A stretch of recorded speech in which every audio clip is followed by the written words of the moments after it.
Suman C. Raman is a political analyst. He joins me live. Kasturi Shankar is a leader of Tamil Nadu BJP. Salim Dharan is spokesperson of the DMK. We have Lakshmi Ramachandran, Congress spokesperson.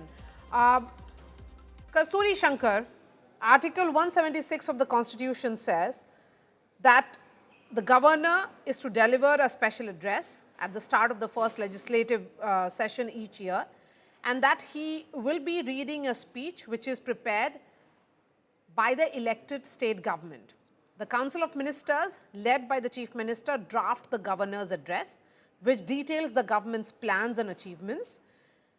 It essentially is about the reasons of the summoning and the outlines that the government's legislative and policy agenda is, and that is dictated by the Council of Ministers. Why is Governor Ravi perhaps every few months creating issues which will be seen as unconstitutional? I think one has to understand that the times have changed. We are living in very different times from when Article 176 was even drafted. I mean, I understand that governors will read out of a pre-prepared speech, which is prepared by the state government, because, of course, the state government has to present its achievements and challenges in the speech, especially at the start of every assembly session of the year.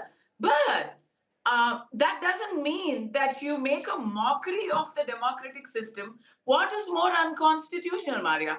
You make a mockery of the democratic system. You completely bypass the burning issues of the state. You put in lies out there. I mean, if you've read the detailed explanation issued by Lok Bhavan, you'll see that they've actually The constitutional duty of the governor, the constitutional duty of the governor is to act at the aid and advice of the Council of Ministers, and he has to read this speech, which is about fulfilling the constitutional requirement. What makes you think that the government of the day will be putting out lies on the floor of the House? I have quoted the Lok Bhavan's actual missive. So I'm not making up things here. These are the reasons quoted by the governor. Yes, I'm seeing that, ma'am. I'm seeing that, ma'am. But my larger question is that why should it be seen that the government of the day is lying? Mr. Dharan, come in now. Hi, good evening, Maria, and good evening to your viewers. So first, we have to understand what was discussed in the Constitutional Assembly debates. In fact, there was a debate in which there was a discussion if the governor should be elected or appointed. And then Ambedkar said the governor can never be elected by the people or by any other, or even indirectly, because if the governor is elected, then he will start running a parallel government to the people. And then he goes on to say that the governor has only duties, constitutional duties, and has no function. Why do we even have governor? Because we have borrowed the Westminster system, which is in place in many Commonwealth countries, Canada, UK, Australia. So it's customary in all these countries. Here governor, in the UK, the king or the queen, and also in Canada, governor, and Australia also governor, to give a prepared speech before the starting of the assembly or the parliament, whichever the case may be. This is prepared by the Council of Ministers.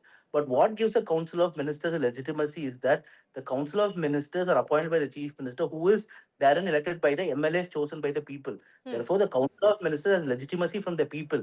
What is the legitimacy that the governor has? Governor is doing a constitutional duty. It's a ceremonial position. If at all, who will judge the government is doing a good job or not, elected government, is the people themselves. That is why you have a 5-year tenure.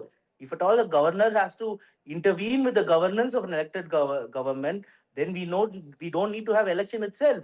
Therein the people, then why should an appointee run? What is the connection between appointee and the people? There is no. That is why elected government.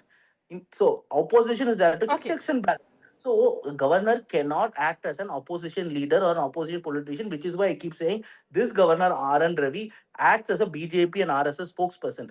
But another important question which will nail the debate is also, why is that is happening only in non-BJP rule state? Why is it the last 25 years, tell me one occasion where the governor in Gujarat either digressed, maybe last 11 years, either digressed from the speech given by the governor. So that's a valid point, that why is it that in only those states which are ruled by opposition, that this kind of clash between the Raj Bhavan and the government of the day is playing out. Let me bring in the Congress spokesperson, Ms. Lakshmi Ramachandran. Ms. Ramachandran, is the Congress also seeing governors as the centre's new political tool, perhaps to destabilize states?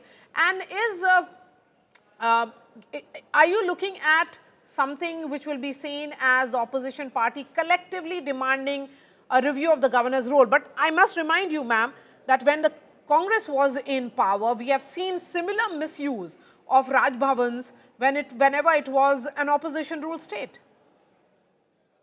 Good evening. I think this particular governor has a complete misunderstanding of his role.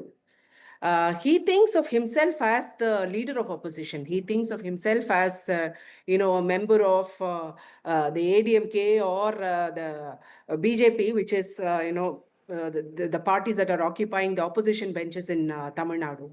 He has, the first thing that has to be done is some training for the governor, because every time at the beginning of the session, this drama is played out and people are becoming tired.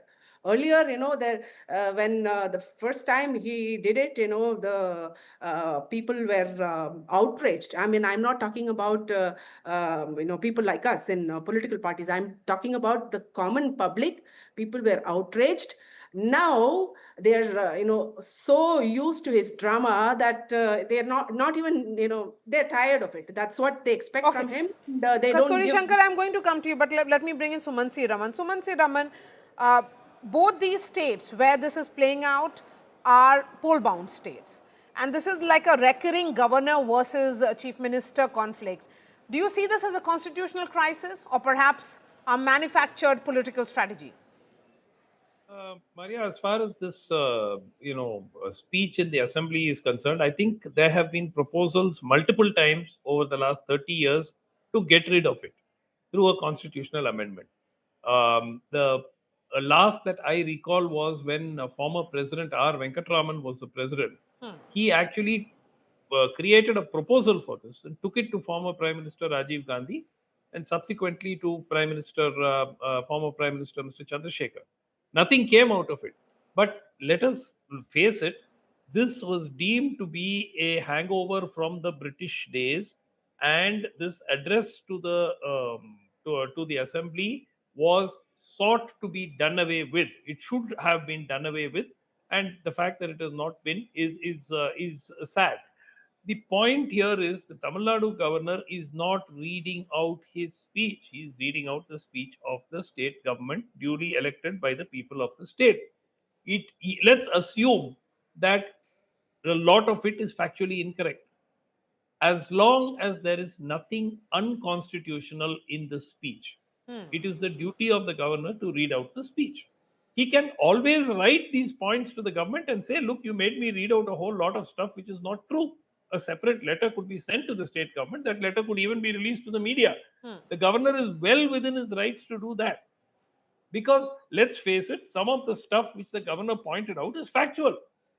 Because, for instance, there's been a clamor asking for a white paper on the investments in the state. This government has not given that. And they claim 20 lakh crore has come, so many lakh jobs have come, which people have been questioning. So the governor is making a lot of valid points. The problem is, this was not the forum. The assembly was when he should have read out the speech, come out, and then release this letter saying that I have written to the chief minister, saying that a lot of the stuff mentioned in the speech is not factually right. So I don't think, I think that should have been the right way of doing it.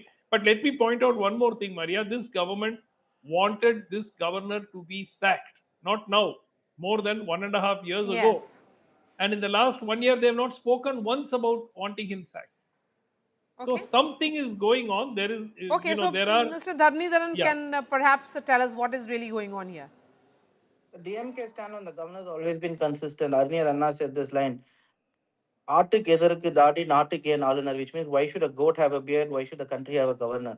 So we're always saying the governor should be done away with, and it's a Westminster system. I think the BJP does not like anything British or anything outside of India, so they should do away with the governors and let the elected government run. Probably the chief justice could do the role of what the governor does in inducting the ministers and the chief You know, minister? Why do one the view governor? can be, Mr. Dharnidharan, that the that the DMK, your party, is deliberately provoking the governor to create a center versus state kind of a narrative, because this is your bid to garner sympathy ahead of the state polls.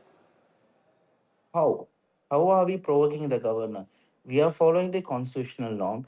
The speech was sent to him few days back. He was invited, and then he came, and then he goes saying the same reason.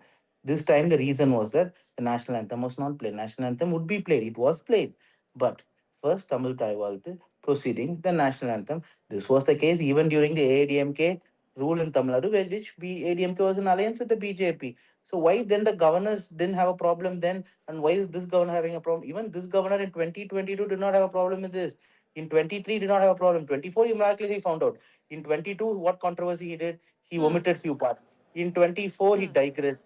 25 then he brought about national anthem. Again 26 national anthem. So basically he wants a reason to create drama. Where is that? I am going and provoking him, or my part is going and provoking. He is the one who's digressing from the script. Who is the first governor in history of Tamil Nadu to digress from the script? This governor. Who is it that who kind of omitted certain words? No, Did no, the not point mention that terms has like been made here is, as Sumansi Raman was pointing out, that there were several factually incorrect aspects of that speech which the governor said that he would not read. Perhaps he could have read it and come out and, you know, released a press release, but he I'm coming chose in to there. Don't walk worry, I out just want to come in. instead. No, no, I want to come in there. See, as a governor, he's an educated person. He was in government service, so he's not someone who does not understand the role of a governor. So Okay. before becoming a governor, he definitely knows that before every assembly there will be a script given by the state assembly which he has to read out. This is not Kasturi invented by Shankar. DMK. Not Kasturi invented by Shankar. DMK. It has been in process since 1950. So then he could have rejected the role. I won't read that out. Why did you took that role? Accepting the duty, which means you're deviating from the duty that's been given to you. Okay. So Kasturi why are Shankar, you please blaming me? respond. Okay. First, I want to talk about the outrage that Lakshmi ma'am was talking about in the state, and how people of Tamil Nadu are outraged by the actions of the governor. You know, we can debate about the governor's locus standi ad nauseum, but let's not go so far as to ignore why the people of Tamil Nadu are outraged right now and why they are tired right now. They are outraged by the abject absence of law and order, by the absence of safety for women. They are tired of having to deal with drug dealers and violence on a daily basis. They are tired of waiting in line for unheld promises, unimplemented election promises. The entire state is watching people go on protest every day. Literally every vote bank is on the streets protesting. Literally every vote bank which voted for the DMK, in fact, is on the streets protesting. So let's not go so far as to talk about outrage and tired without actually seeing what's going on the ground in Tamil Nadu, number one. And number two, answering Mr. Dharnidharan's claims about why all this happens only in opposition ruled states. I'd like to remind him about a little bit of political history before BJP came to power. That's right. We had in Tamil Nadu, we had the famous Channa Reddy versus Jayalalitha That's right. episodes. In Bihar, we had Bhuta Singh. It actually was a Supreme Court decision because he acted, the Supreme Court actually said he acted unconstitutionally by dismissing an elected government even before they had time to meet. We have so many other historical examples from the UPA governors list. So why are we just singling out BJP? I think that is just fits into the narrative of the DMK to bash the BJP. For anything and everything, including their own responsibilities, they will demonize the BJP and not taking into account that RN Ravi is a governor of the state. So how Okay. constitutional is Okay, it? quickly How respond to that, democratic is Saran it for Dharnidharan, you and to then keep I labeling give the him last word as to a Sumansi Raman. representative Go ahead. of a party? Mr. Dharnidharan. So the governor has cast aspersions on my government. Am I obligated to reply to that? No, because Accurate? he has no excuses Yeah, to make. But aspersions are because I am a there. If he spokesperson, if I claims, don't reply, no, let me not be interrupted. Because I'm a spokesperson, if I do not reply, then maybe they would assume it's what he said is true. So I will say when it comes to women's safety, Tamil Nadu ranks number one based on NCRB data. I have made a tweet; it was retweeted about 400 times. It is there in the NCRB website. People can take for 100,000 people. The highest number of crimes happen in all the 5 states are invariably BJP rule states. Or in every now metric when it who's comes to law and order, now who's the law and casting order aspersions? situation in Tamil Nadu have improved. Even when it comes to GDP growth, Tamil Nadu's Okay, GDP no, growth rate we the can last 5 go years through has all more than those doubled. details at a later stage. I mean, here the larger issue is that why is it really happening? Yet, yes, Ms. Ramachandran, 30 seconds. So I just want to recall that some time ago the chief minister jokingly commented that we want this governor to continue because as long as he is continuing, there is nothing that we have to worry. So his actions are such that he is overshadowing the what the Perhaps those are opposition leaders are supposed to excuses. do. So in fact, The similar thing that we have seen in Bengal and in other states which are being ruled by opposition, that they can put the entire blame perhaps on the governor's office, that if there are certain, promises that are not fulfilled. Yes, Sumansi Raman, you get the last word. Please go ahead. Yeah. This particular governor, unlike to some extent Mr. Anand Bose or earlier Arif Mohammad Khan in Kerala and others, RN Ravi has been giving a free hit to the DMK at regular intervals. So I don't blame the chief minister for hoping. That's why they have become silent after going to Parliament in Delhi and saying that he should be replaced. Last 1 year, they become totally silent because they've realized that periodically he gives them this free hit and opportunities to score political points by doing what he does. So Okay. I think that it's maybe the center should see whether Mr. Ravi's antics in Tamil Nadu are actually contributing to whatever greater cause they think that he should be doing for them. All right. Thank you for joining us. Thank you to all the panelists. Of course, this will be something that will escalate in the coming few days in the run-up to the states that go to polls. Remember, there are 5 states that go to polls in the next 2 months. The model code of conduct will come into effect sometime in the later half of February. That's all from me. Thanks so much.